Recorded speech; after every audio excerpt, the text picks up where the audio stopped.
My dear brothers and sisters of the world, greetings from Universal Peace at Charitable Trust. As part of our value education program, I bring this message to you all with the hopes that it may help in our self-improvement process. Life is about constant self-improvement, only through which we can hope to contribute to the world in a better fashion. By self-improvement, I mean our inner refinement and not the material aspects of life, and this journey completes only when we realize the self and become one with the universe. In my opinion, the true purpose of life is to realize the self, which will enable us to unleash the power within us for the betterment of everyone and everything in the universe. Without this, there will always be some personal bindings, attachments, and motives which will keep us from seeing our true nature. So if we truly want to live a better life or even change the world, we need to start the work not on the outside but on the inside. The more we refine ourselves on the inside, the clearer it gets and nature starts revealing its secrets. This study aims to help us build a refined personality out of each and every one of us. There are 4 sessions in the study on path to self-realization. Session 1 discusses about the basics of self-realization and the need to clearly understand our own strengths and weaknesses, an important step in this journey. Session 2 discusses about the 5 important dharmas that one has to practice in the journey of self-realization. Session 3 discusses about identifying a true saint or a guru who can truly guide us to the ultimate truth. Session 4 discusses as to why self-realized souls suffer from ailments. We then try to answer the question, is there a God, and if so, what is the proof? And end the study with some closing remarks.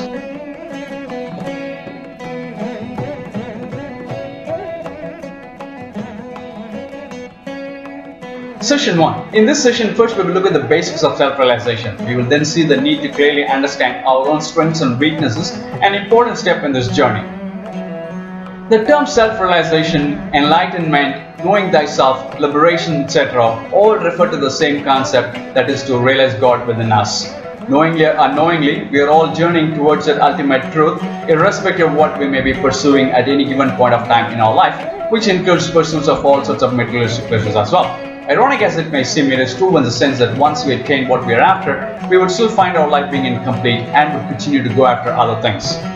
No matter how many births it may take, eventually there comes a realization that none of these worldly objects have the capacity to complete our life, and we slowly start focusing our attention to much higher things. This is where the variation in the level of spiritual maturity between individuals arises.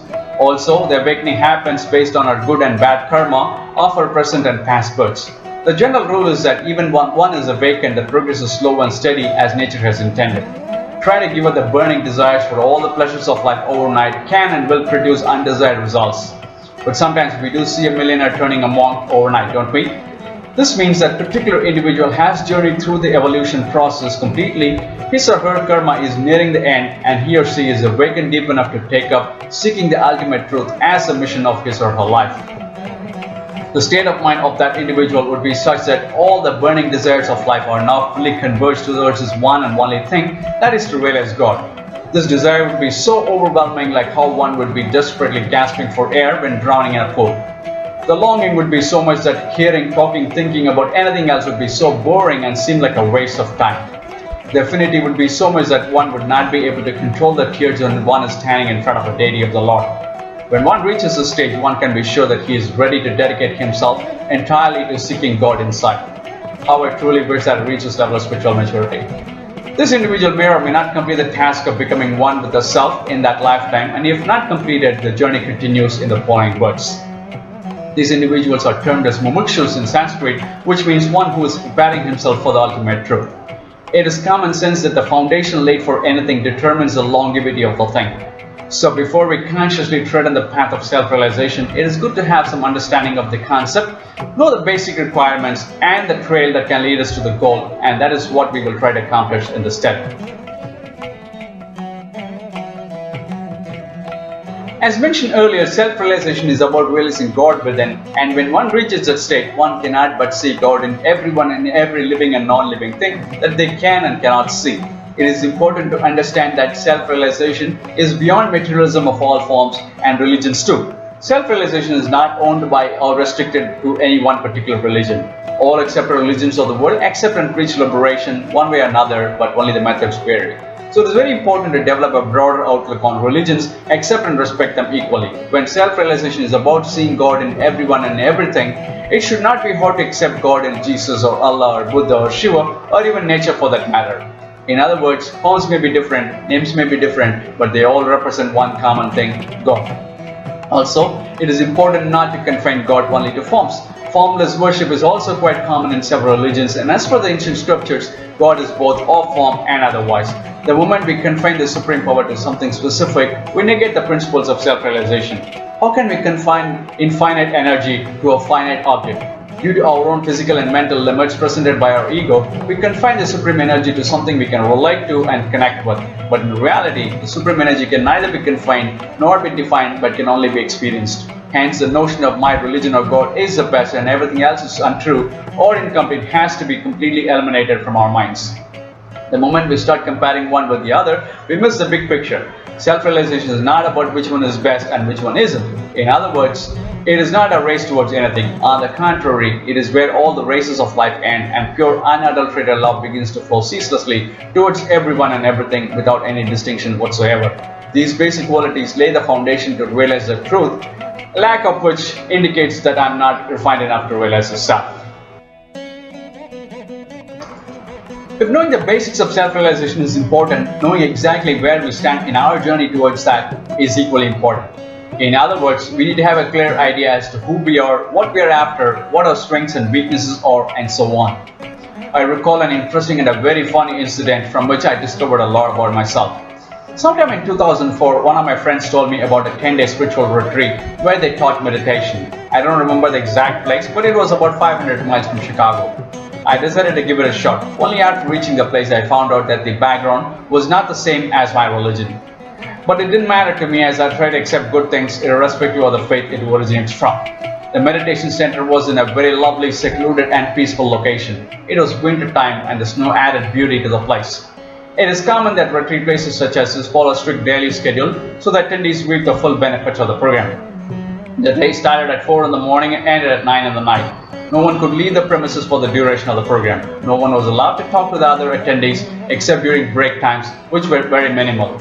Observing silence was to give ourselves time for self-introspection, observe the wavering mind and so on. Also, the food practices are very different from what one is used to in his daily life, meaning vegetarian food with very little to no salt and spices. I may be a vegetarian, but I was in no way prepared to sacrifice a life of food, in other words, the taste. Also, the quantity of serving was less than 1/4 to what I was used to. I may not look like one, but I love eating. So within a day or two, I was pretty much craving for spicy food and literally starving too. My next weakness was and is the profound affinity that I have for sleeping. So waking up at 4 in the morning was equal to torturing me. After the wake-up bell, we were allowed to meditate either in our own room or go to the common hall. I'm sure you can guess that I picked the first option. I would cover myself head to toe with a blanket since the room wasn't warm enough and literally doze off in meditation posture. I couldn't lie down since someone came in rounds every now and then to check on us. So within 2-3 days I discovered these personal weaknesses of mine and knew well that I will not survive the 10 days. I was getting desperate by the minute to get out and I knew I had to find a way out quickly, a reason strong enough for them to let me out as they know people tend to run away from the program halfway and they do everything to keep them there. The last program of the day was to watch a lecture on TV given by the head monk of the institution who was not there at that time. As I watched the video, I noticed that the monk, a supposedly self-realized person, was mocking the practices of other religions. It was very clear that he did not take the time to understand the practices before making such comments, and also that he was not a self-realized man as claimed, as his speech was clearly dividing people based on religion and in no way unifying them. Personally, I was very much in disagreement with his teachings and was very happy to have found an escape route. I openly discussed this with the people in charge of the place and told them I could not stay there anymore. As expected, they presented a counter-argument and did everything to keep me there. After nearly half an hour, they realized I was not going to change my mind and let me go. Even though I disagreed with the teachings and used it as a reason to get out, the truth was that I could not overcome my personal weaknesses when it came to my eating and sleeping practices. Minutes after I stepped out of the campus, I was in a fast food restaurant munching on burger and fries, followed by a large chocolate shake. Not just that, the 4 days of silence had shaken me too. And as I was driving back home in my extra luxury edition car, the 8 speakers were blaring all through the 500 miles, combined with my shouting at the top of my lungs, combined with my jumping from my seat on and off. I'm glad I was wearing seatbelt that tied me to my seat, otherwise I may have jumped out of the car in excitement while driving. Boy, was I glad to get out or what. Anytime I think about the experience, I can't resist bursting into laughter. 12 years later, today, things may be slightly different, but I know I have a long way to go. Point here is, if accepting and respecting every faith is an important step towards self-realization, knowing one's own personal strengths and weaknesses is equally important. Unless we know and accept that we have problems, there's no way we will grow. If I think I'm Mr. Perfect, then why would I make efforts to improve myself? So it is very important to constantly monitor ourselves to see how we are increasing our good side, and mainly to see how effectively we are fighting our weaknesses. And when it comes to fighting our bad side, we will definitely need help from the Supreme Power. Our persistent and heartfelt prayers will be heard by the Almighty, and He will help us overcome our shortcomings. And that brings us to the end of this session. Please take time to join us in session 2, which talks about the 5 important dharmas of life that one has to practice in the journey of self-realization. Thank you.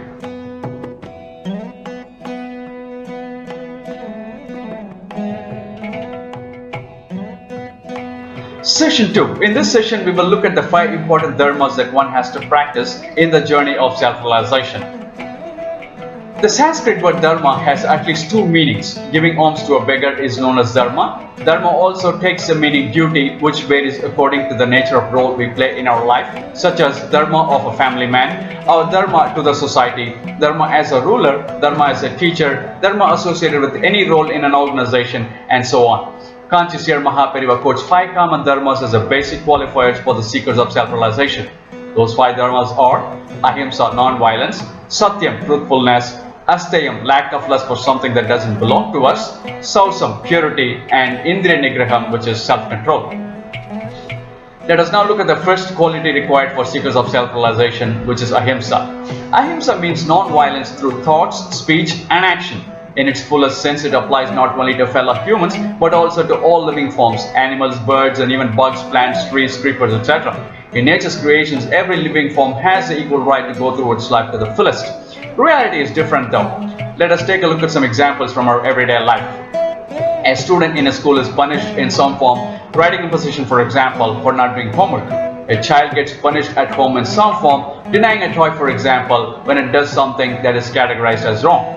A supervisor in an organization penalizes a team member in some form, denying a promotion for example, when he or she does not fulfill the duties correctly.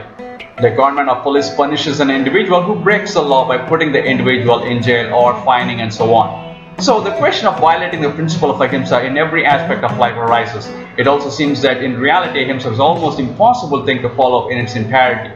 There's need to have a clear understanding in this regard. Pure ahimsa is prescribed only for saints, in other words self-realized souls, and seekers of the same. For the rest of the community, as long as the retribution is in a non-abusive mode and are prescribed, approved, and accepted by the society or government, it is alright and required to be followed in order to keep the society in order. Here the focus is only on saints and saint aspirants. Hinduism preaches ahimsa in its fullest sense only to these 2 categories of people. Some examples are, a Hindu saint is not permitted even to pluck a flower or to remove a live leaf from a plant. This would be considered as inducing pain to a living form. A saint should also not make fire because bugs that come in close range are sure to die, and the saint would be the reason for causing harm. One of the oaths that a saint takes before officially commencing a monastic life is, let all living beings be free from the fear of being hurt by this mind and body. In the best case scenario, saints live on fruits and vegetables that automatically fall off from the trees and plants. These are extreme cases and can be hardly seen today and not applicable to all. One can argue that it is still impossible to follow ahimsa in its entirety even by saints because millions of bacteria die when one takes a breath and thousands of bugs die under the feet when walking and even when one performs some of the basic much needed activities of life like cooking, eating, etc. Very true. So ahimsa cannot be interpreted literally, and in its practical sense it more means living a life in the humanly possible non-violent manner. Not just the seekers of self-realization, but every one of us can train our minds not to hurt someone or something by our thoughts, speech and actions. The opposite of which is very common in our everyday life. Being with a saint who practices ahimsa to the best possible extent has its benefits. With or without our knowledge, we also start practicing it slowly. I recall a Chinese movie that I watched on TV in Australia. The setting was in one of the most gorgeous locations on earth that I've ever seen. It was in the middle of a lush green forest, a huge river flowing through it, and at one place there was a fairly big pool of water. In the middle of this pool was a small Buddhist temple, and a monk was meditating. A small boy was doing chores around the temple, and he was being groomed by this elderly man to become a monk. This boy goes into the forest at times looking for adventures. Sometimes the monk observes the boy's activities, and one day he follows this boy without his knowledge. As the boy was roaming around, first he sees a fish in a small pool of water. He catches it, ties a stone to its body, and lets it back in the water. A little later he finds a toad and does the same thing. Finally he finds a snake and repeats his act. The monk quietly observes all these, and he decides to teach the boy a lesson.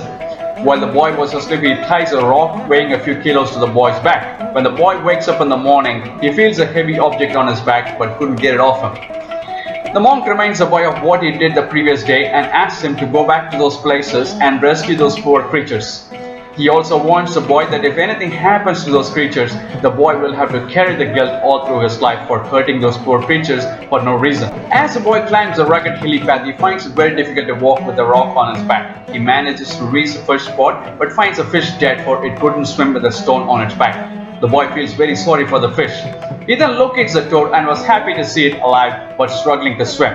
The boy picks up the toad, unties the stone and lets it back. The toad swims off freely. Finally, the boy locates a snake but finds it dead with blood all over the place. The snake must have tried real hard to get the load off its back and must have hurt itself badly and eventually dies. This horrific scene shatters the boy and he begins to cry uncontrollably, recalling what his master said. The master arrives and consoles the boy and asks him if he had learned his lesson. The boy promises not to hurt anything ever after. Not only was it a very touching scene, but I couldn't stop admiring the practical approach the monk took to teach the boy the lesson, since he was being groomed to become a monk. This scene made a lasting impression on me. Let us now analyze the ahimsa rules laid out for people other than saints and saint aspirants. We can certainly tune our mind not to hurt others by our thoughts, words and action. When it comes to not hurting other living forms, how is it to be interpreted? To survive, one has to rely on other life forms like plants, fruits, vegetables and livestock. As already seen, 100% ahimsa is not practical, so we see only the least form of hurt, which is living on fruits and vegetables. Pure vegetarianism is not a common practice in the world at any point in the history of evolution. Very few people practice it, and to my knowledge, India has more vegetarians than any other country in the world. To be more specific, Vedic priests and their families who perform the rituals for the deities in the temples were born and raised as vegetarians for several reasons. Even in the vegetarian food, they were restricted from using garlic, drumstick, onions and radish, and there may be others that I'm not aware of. Reason being, these things have a tendency to increase the sexual desires, and this sect of people who are required to uplift the community spiritually were expected to live a pious life to the best possible extent.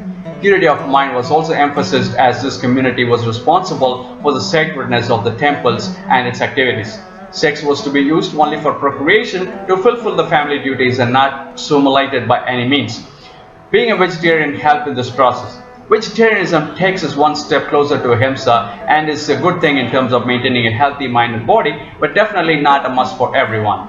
In my opinion, the world will go out of balance and will result in chaos if everyone were to follow vegetarianism. Let us see why that is. It is said that non-vegetarian food has 9 times the energy of vegetarian food and hence gives more physical strength. One can argue that elephant is one of the strongest life forms and it is herbivorous. This is only an exception. We are talking of the general masses here and not exceptions. Many fields like construction, farming, military, etc. involve hard physical labor despite the machines which requires enough physical strength to perform the work satisfactorily. These hard labor jobs may not be suitable for vegetarians. People living in extreme cold weather conditions require the extra mass in the body to protect themselves, and definitely non-vegetarian food helps in this case. The environmental conditions dictate our way of life to a great extent. But we can always see that despite the everyday lifestyle, people refrain from non-vegetarian food when performing some religious rituals or in the name of fasting and so on. As long as it is in a balanced and controlled form, nothing is harmful to the body and mind. Only when things go out of control, they show their bad side. One can see vegetarianism being preached to all, which in my opinion is not practical. When something is forced as a principle, one can see it being violated by the majority. It is certainly not the fault of the followers, but only that of the preaching.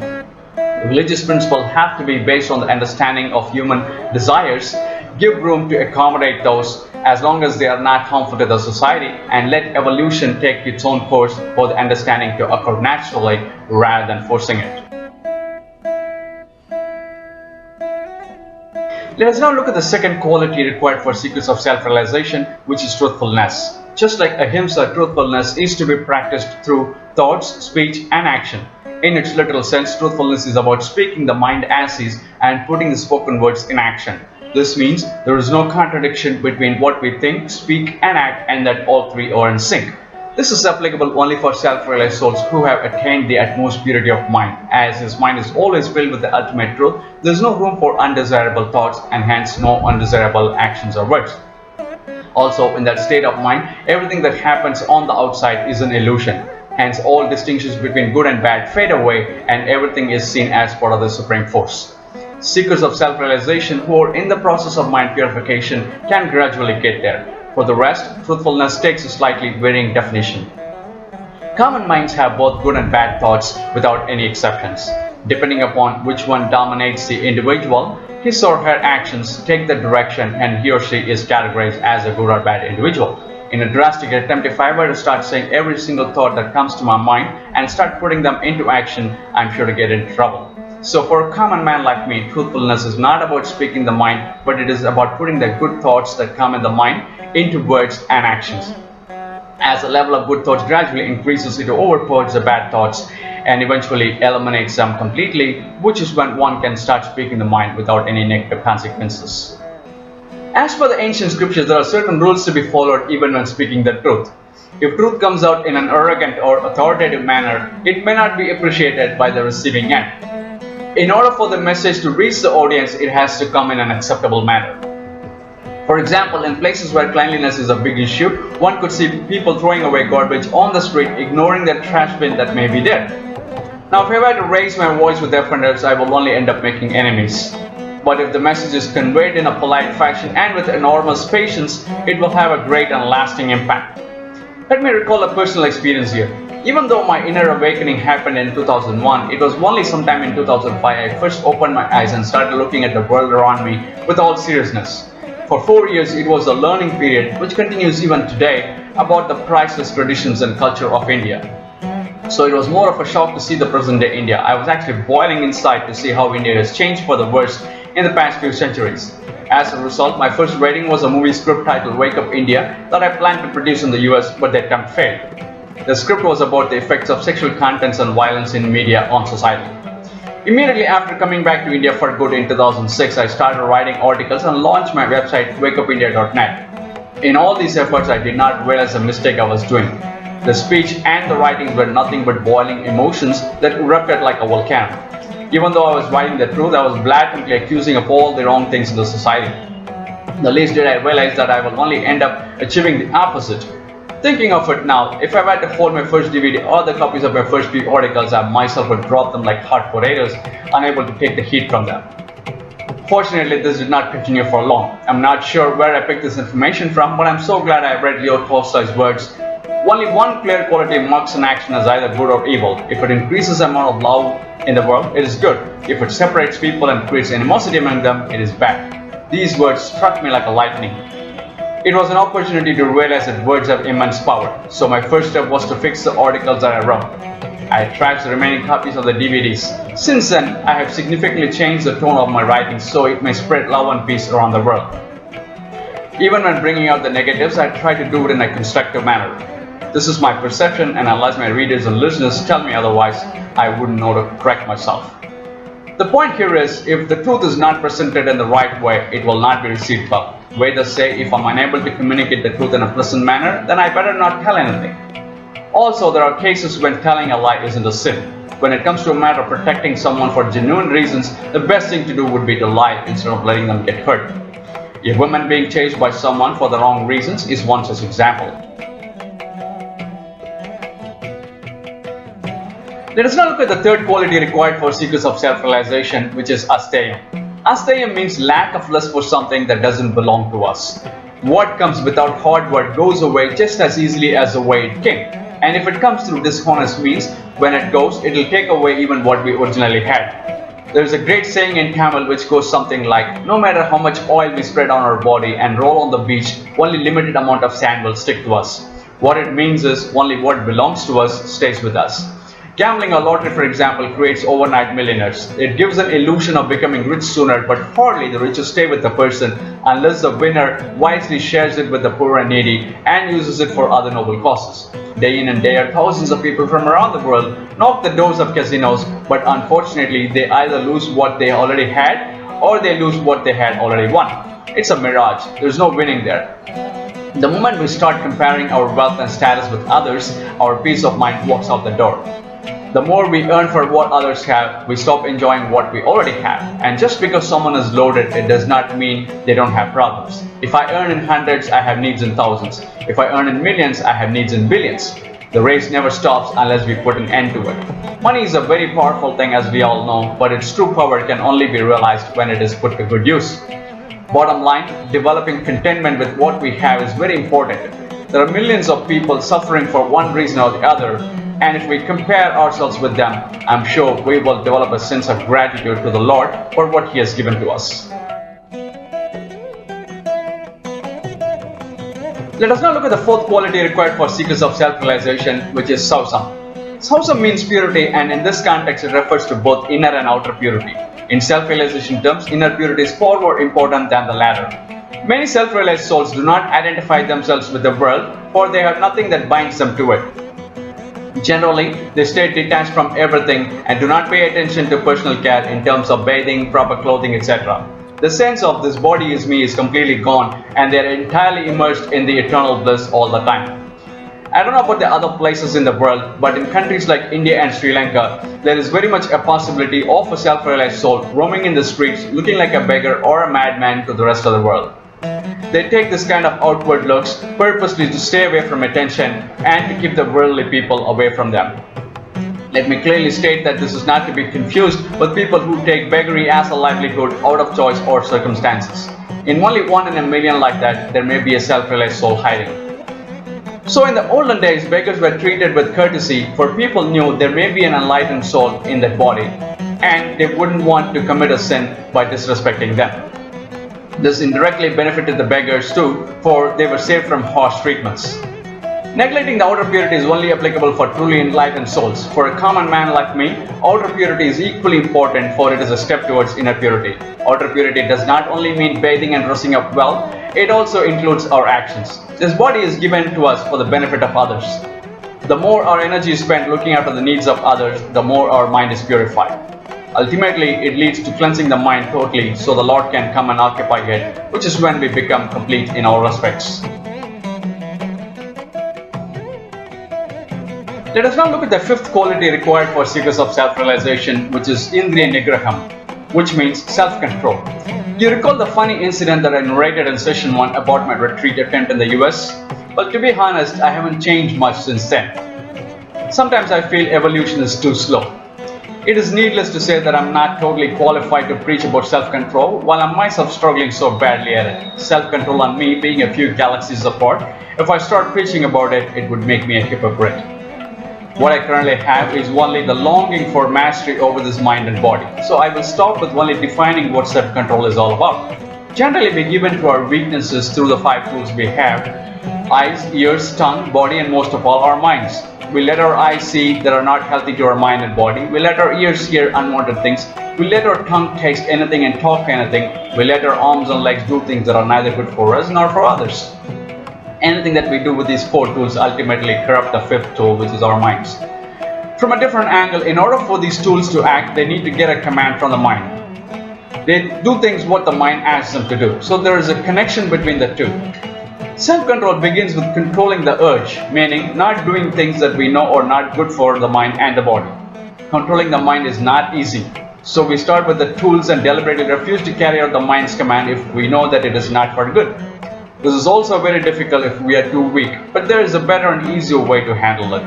Engage the mind and body as much as possible in doing something good, thereby slowly reducing the time that we have for other things.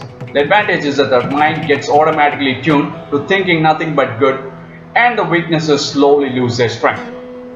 Some things that can be easily done are reducing the time we watch TV, the number one mind corrupting tool that sits in every home and drives our lives, volunteering for a cause, observing silence for at least half an hour a day, and so on.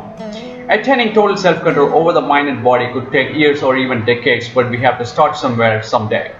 Taking it slow and steady, and through regular practice, the change will automatically happen. When we get to the stage where the mind is in absolute control, it means we are getting closer to realizing the self.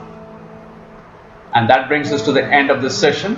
Please take time to join us in session 3, which talks about identifying a true saint or a guru who can truly guide us to the ultimate truth. Thank you.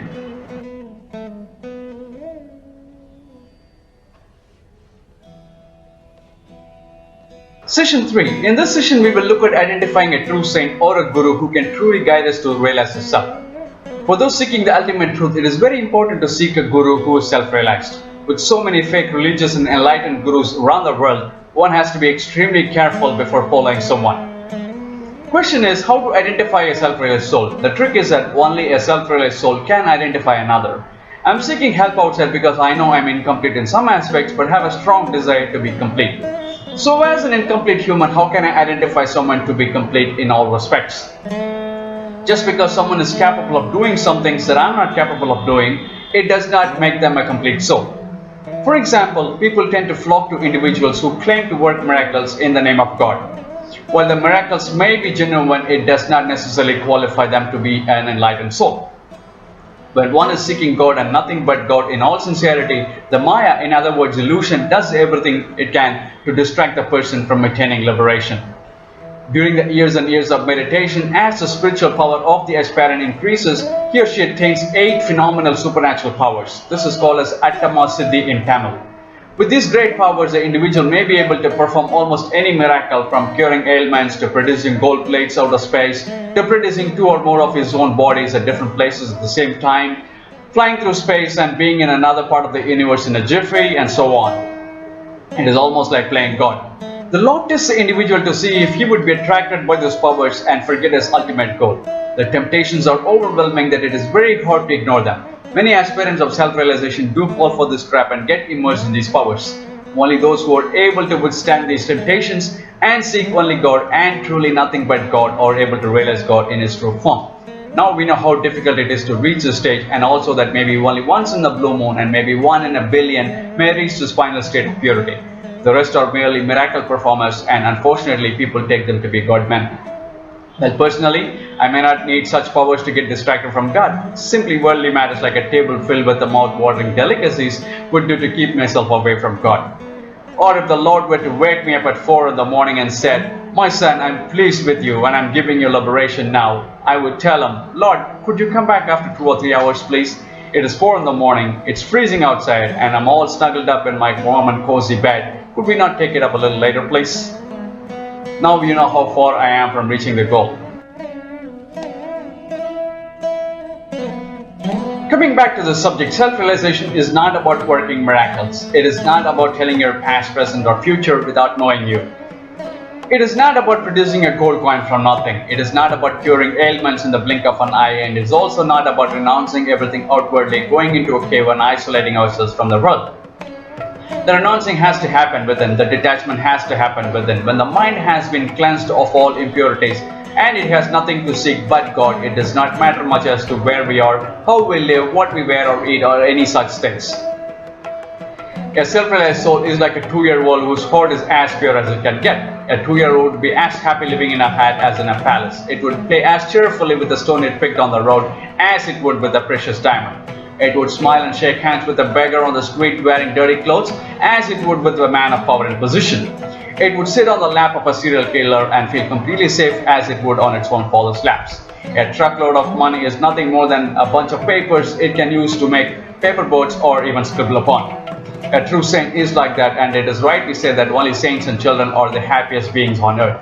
In addition to a saint, a room full of gorgeous naked women would be the same as a room full of just born babies.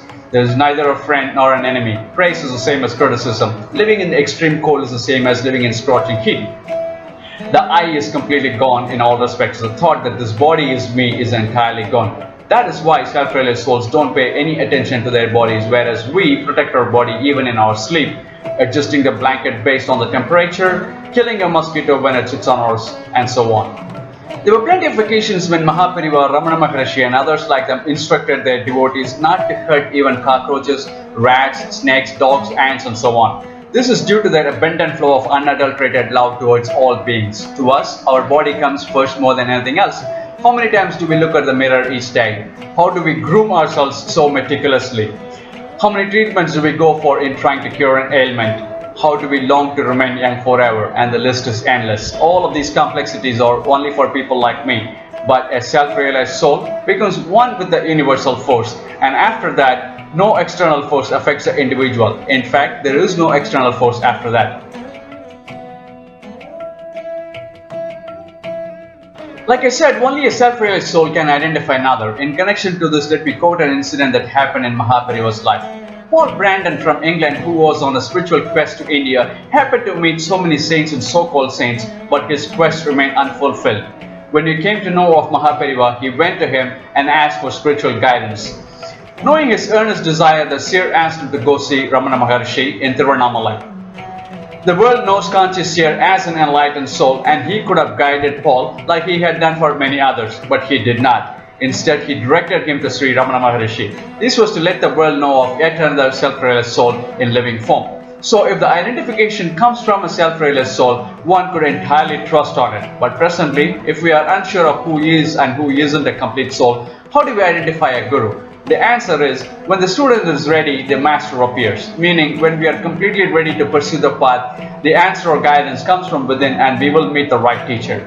All we have to do is be patient and prepare ourselves for higher levels, and when the time comes, the guidance will come. If we do know of true saints whom we firmly believe in but who may not be in their physical form anymore, like Jesus or Buddha for example, we could sincerely pray to them and our prayers will be answered for sure. In certain cases where God reincarnates himself in human form like Jesus, Ramana Maharshi, Mahapariva, etc., there is no human guru for them. They are born as self-realized souls only with the sole purpose of saving humanity. As an example, Sri Ramana Maharshi at the age of 17 sat and meditated upon the Lord in a cave and became an enlightened soul.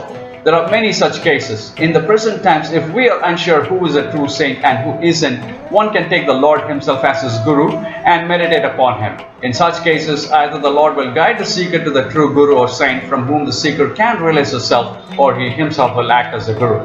To ensure we don't end up in a wrong place and be taken for a ride, there are places one can and should safely stay away from. No true saints will have a 1-800 number or a billboard claiming to be a self-realized soul extending invitation to the masses. Also, when monetary aspects are involved, one can be sure that it is not the place for realizing the self. Such places are a mere waste of time and risky too. Self-realization cannot be bought, cannot be attained by reading books or by listening to spiritual discourses, and cannot be attained through force or through any other materialistic means. Self-realization is like lighting a lamp using another lamp that is already lit. The lamp that lights the unlit one does not lose anything, and neither does it gain anything in the process. The gain is only for the lamp that was lit. The self can be realized only by surrendering ourselves to an enlightened guru, putting our entire faith on him or her, and serving him with all humility. But a true guru will not have anything to gain in the process, neither our money nor our services. We serve him in order to give up all our pride and ego and to remove all the impurities in our mind to prepare ourselves for the ultimate truth. Unless our 6 enemies, kamam desires, krodham anger, lobham laziness, moham greed, madam pride, matsaryam envy, are all completely rooted out, there's just no way one can realize the self. And a guru guides us in removing these hurdles before he can light the supreme energy in us. Otherwise, one cannot even handle the energy transmission. As per the scriptures, it is like passing 1,000,000 watts of energy into the body, and if the body is not ready for it, it will simply burst just like a bulb. In Bhagavad Gita, before Lord Krishna showed his true form to Arjuna, he told Arjuna, "You cannot see my true form in your current state." And so he momentarily removed the mayas, illusions, from Arjuna's mind before he revealed his ultimate form. A similar incident happened in Ramana Maharshi's life. A devotee was pestering him to give enlightenment, but Maharshi kept telling him he is not ready for it. This devotee continued with his pestering, and one day Ramana Maharshi asked him to sit tight in front of him, about 10 feet from him. He then kept looking at him for a minute or two. This is called as Nayana Diksha, transference of energy through the eyes. The devotee, unable to handle the energy transmission, started screaming, "Please leave me. This is enough. This is enough." Maharishi stopped the process, and I guess the devotee learned his lesson after all and never bothered Ramana Maharishi again. So, our service to a guru is to remove our illusions, impurities, and karma entirely so we can prepare ourselves for the ultimate truth. Irrespective of religions, opinions about saints from around the world differ considerably. To some, a certain saint is adored as the Lord himself. These people say anyone who goes to the saint is relieved of all the pains and sufferings of life. By some others, the same saint is seen or criticized as a fraud. Totally contrasting views exist about the same individual. For the sake of argument, let us say this particular individual is a fraud despite his or her huge followers from all over the world, huge establishments, and despite the fact that he or she is able to guide and solve people's problems and maybe even cure ailments. The point here is not to justify that a certain individual is a true saint or a fake one based on the extent of support or opposition. The idea is to analyze how it works for some people and how it doesn't for others.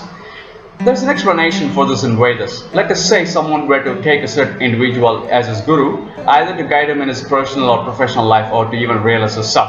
Also, this individual has the utmost faith in his guru without even a shred of doubt in his mind, and his faith is so strong that even if the entire world calls the guru a fake, this individual is not shaken by that.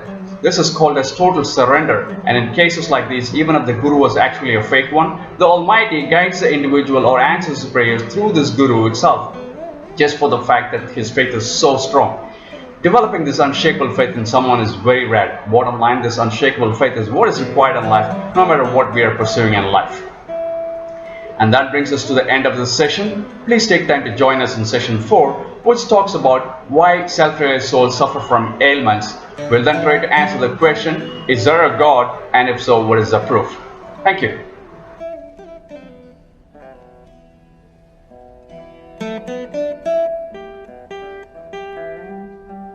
Session 4. In this session, we'll first look at as to why self-realized souls suffer from ailments.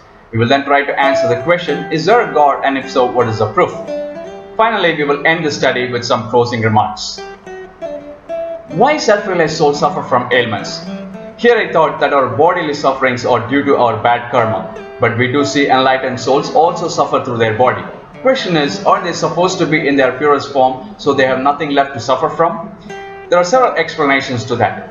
The biggest difference is when a common man's body suffers, his mind also suffers and vice versa. But in the case of a self-realized soul, the mind never suffers and the bodily sufferings have no effect on them whatsoever. There have been cases when self-realized souls have ignored the body even when suffering from life-threatening ailments.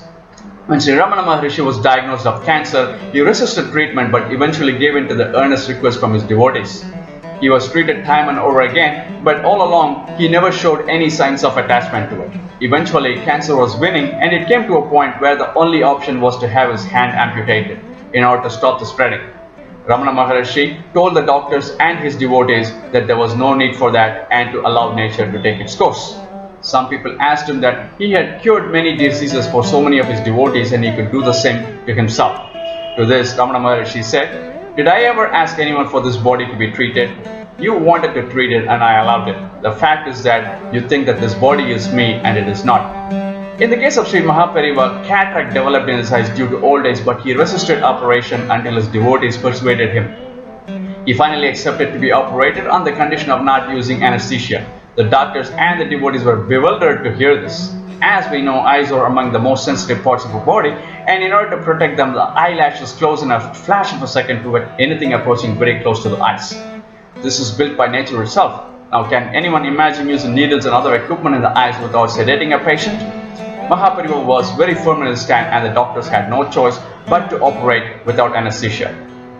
The devotees witnessed a miracle when Mahapariva did not blink his eyes even for a second and did not express any pain whatsoever. One question that arises from Sri Ramana's case is why pure souls like him should suffer from cancer or other life-threatening diseases. A couple of explanations can be given to that. Even after becoming an enlightened soul, if there is any past karma left, the body continues to reap the results of the good and bad deeds. The big difference is, to them, the joy and suffering is only for the body and they are totally unaffected by either of them. Whereas for common people like me, we experience the joy and sufferings because we think that this body is us. Another explanation is that when devotees go to a self-realized soul seeking help with their worldly problems, including ailments, the self-realized soul cures them from their ailments. But a physical body has to go through the results of the karma of that person, and the self-realized soul takes the pain and sufferings of the devotee and allows his body to go through it. In other words, they suffer for their devotees. Ramana Maharishi gave liberation to many people, including his own mother and even a monkey and a cow, by taking away all their karmas, which leads to future births. In such cases, they assimilate the results of someone else's karmas in their body. Naturally, the body has to go through the effects of bad karma, resulting in such ailments. Since we haven't realized the self, it is hard for us to see an enlightened soul suffering from such ailments. But as far as they are concerned, they are not affected by anything that happens to the body. Now let us try to answer the question, is there a God, and if so, what is the proof?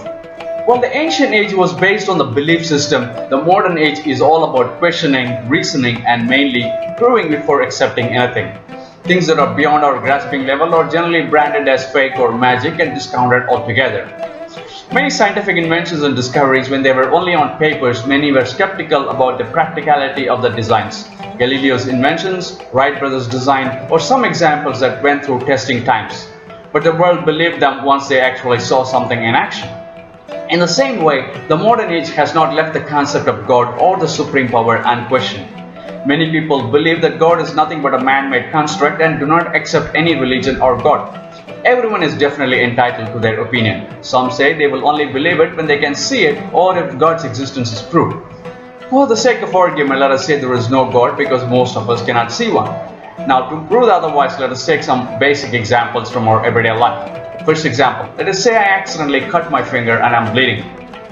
Things that I say during this time are, it is hurting, it is paining, and so on. Now, if someone asks me, show me the hurt, show me the pain, can I show them? I can only show them the cut, the oozing blood, but I cannot show the actual pain that I'm experiencing.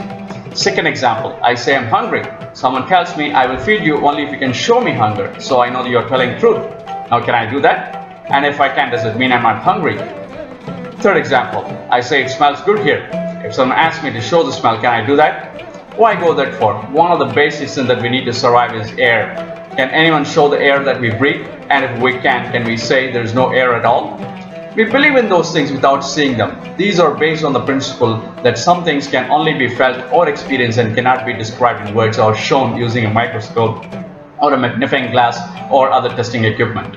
In the exact same way, God or the supreme power is something one has to feel and experience both within and outside. It cannot be explained and it cannot be proven using a scientific experiment. Until one attains the spiritual maturity to see God within the self and also in everyone and everything, one has to rely upon the deities or pictures of nature or the way shown by our forefathers. Self-realized souls like Buddha, Jesus, Ramana Maharishi, Ramakrishna Paramahamsa, Mahapariva are also solid proofs for the existence of the supreme power. If we cannot grasp something, it is only because of our narrow outlook and does not mean it is meaningless. But one has to have an open mind to accept atheism too, as it is nothing but an expression of one's beliefs, disbeliefs in this case. If I have the right to say God is there, someone else has the right to say the contrary. As long as I'm not forcing my beliefs or disbeliefs onto others, it is acceptable. Hope and faith are very important for a successful life. Swami Vivekananda said, no matter what you want in your life, all the energy that you need is within you. But if we don't trust in it with all the faith, it won't work. I recall an incident that happened in mid-2009. It was when I narrowly escaped from a major accident without so much as a scratch. I have narrated my experience in my article, God and His Messenger Who Saved Me. This incident I'm narrating here is connected with that. I don't have a habit of using a personal diary, but someone gave me a diary as a gift out of affection, and unable to say no for that reason, I kept it and even started using it. The front cover had a heavenly picture of a Hindu goddess. We always have inquisitive colleagues in workplace, don't we? One such colleague asked me, you must be terrified after the accident to start carrying a diary with a religious figure on the cover page. Somewhat taken by surprise with that comment, I hastily said, is this diary going to save me from accidents? Later, as I was reflecting over it, I realized my mistake of having given a wrong answer. For those who see it as a paper, it is nothing more than a paper. For those who are reminded of God through that picture, it is a divine gift. Bottom line, if we firmly believed in something, why a diary, even a blade of grass, can save us from grave danger. It only depends on how strong our faith is. The deities in the temples are like that too. If I see it as nothing but a carving in a stone, I can only see a nice statue. But if I see God in it and I firmly believed in it, that it has life in it, it will answer my prayers. Having realized my mistake, later when I had an opportunity to correct myself, I gave the colleague the right answer. I would like to end this study with some closing remarks. Is renouncing everything in our life and taking up a monastic life is the only way to self-realization? The answer is no. Like I said before, self-realization is not about renouncing everything outwardly and sitting in a cave while my mind is thinking about what would be for dessert today at home, or thinking about the beautiful girl who passed by me the week before renouncing. Renouncing all worldly matters and taking up a monastic life is one way to self-realization. But this is the most difficult thing to do. It is not easy to give up our desires overnight. It is a good thing to let a raw fruit ripe naturally, meaning let evolution take its natural course, and when the realization comes that nothing but the Almighty is true and permanent in life, it means we are ready to renounce everything. This should not be based on a theoretical understanding of the concept of self-realization like the knowledge I am sharing with you here. It has to come in practice. The mind has to be absolutely sure of it. For a common man like me, there are plenty of other means to realize the self. Self-realization begins when we start studying ourselves and truly know our strengths and weaknesses. The challenge is in overcoming all our weaknesses until we become complete. Living a normal family life as per the teachings of a religion we follow, which is Karma Yoga. Living a life that is purely dedicated to the lives of the poor and needy in the world, like Mahatma Gandhi and Mother Teresa, for example. Living a life without hurting anyone by thought, speech, and action. Living a life filled with love and devotion for the Almighty, which is known as Bhakti Yoga, all lead to self-realization in the end. Like I said before, the time when one attains spiritual maturity and the degree of which varies significantly from person to person. Generally, it cannot be predicted as to when the change happens in a person. There is a good story relating to this. There was once a king who lived a life filled with immeasurable materialistic pleasures. He was always surrounded by stunning women, giving him pleasure. This life filled with lust went on for years. One day, he was alone in his patio watching a beautiful garden in front of his palace. There was a huge tree in his garden, at least a couple of 100 years old. The king's attention fell on this tree. As he was observing the tree, a leaf that has lived its life was slowly falling down from the tree. Looking at this, the king's attentiveness increased and he observed the tree more closely. He saw many fresh leaves, numerous mature ones, and a significant number of leaves that were ready to fall off, like the one that just fell. The king was immediately awakened by the truth of life. He compared his life to that of a leaf, that no matter how much one is immersed in the pleasures of life, there will be a time when he would get old, and a time will come when he will have to shed his body like a withered leaf. The illusions of life struck him like a lightning. He renounced the beauty queens, his wealth, and his kingship too, took to monastic life deep inside a forest, meditated upon the Lord, and attained liberation. This is one exceptional case of an overnight change. Like I said, no one knows when and what type of change would happen to any one of us. In our everyday life, we discount people who are weaker than us either by strength, wealth, health, position, power, or any other such measures. It is also quite common for us to mock people's personal weaknesses as if we have perfected ourselves. The least to be realized that in the blink of an eye, our own life can change upside down, whether it is for good or bad. That brings us to the end of the study on path to self-realization. To summarize the whole thing, I would have to say that a clear comprehension of self-realization is the first and foremost requirement to tread the path. Secondly, there is no bar in terms of caste, color, creed, and nationality to follow the basic dharmas of life such as non-violence, truthfulness, eradicating lust, practicing inner and outer purity, and self-control.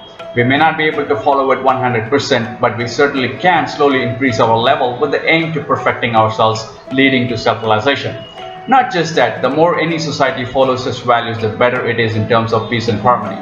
And Vedas say, in a value-based society, nature not only provides an abundance for the society's well-being and also keeps its destructive forces in check. The more an individual journeys in the direction of self-realization, the clearer it becomes that money, position, power, fame, status, all are nothing but illusions of life, and the only thing that is true and permanent is the supreme power, And the purpose of being here on this planet is to realize God within us. Finally, if we are absolutely sincere in our quest for self-realization and when we are truly ready for it, the Guru will come to light the lamp in us. We need to have absolute faith in this and persistently tread the path. In my opinion, the only relentless pursuit that is truly worth in life is a pursuit to realize the self. Everything else is part of the Maya and has a shelf life. Thank you all for listening, and we from Universal Peace, a Charitable Trust, send our love to all of you and wish you a life filled with peace and prosperity. We heartily welcome your suggestions so we may improve upon. We also kindly request you to share this video with your family and friends and support our work in whatever possible manner. May love and peace radiate throughout the universe. Thank you. Please note the following. Due to the varying internet speed around the globe, we have decided to reduce the resolution of the video and the bit rate so it may enable people with low speed connection to watch the video. Dr. Saravanan talks about various social issues around the world and discusses ways to create a more peaceful world for the future generations. To watch his other videos, please visit our website www.universalpeacetrust.org and click on the videos menu option. Please purchase videos of your choice in high resolution as a DVD. All proceeds will directly go to our community projects. Please contact us for more details. Thank you.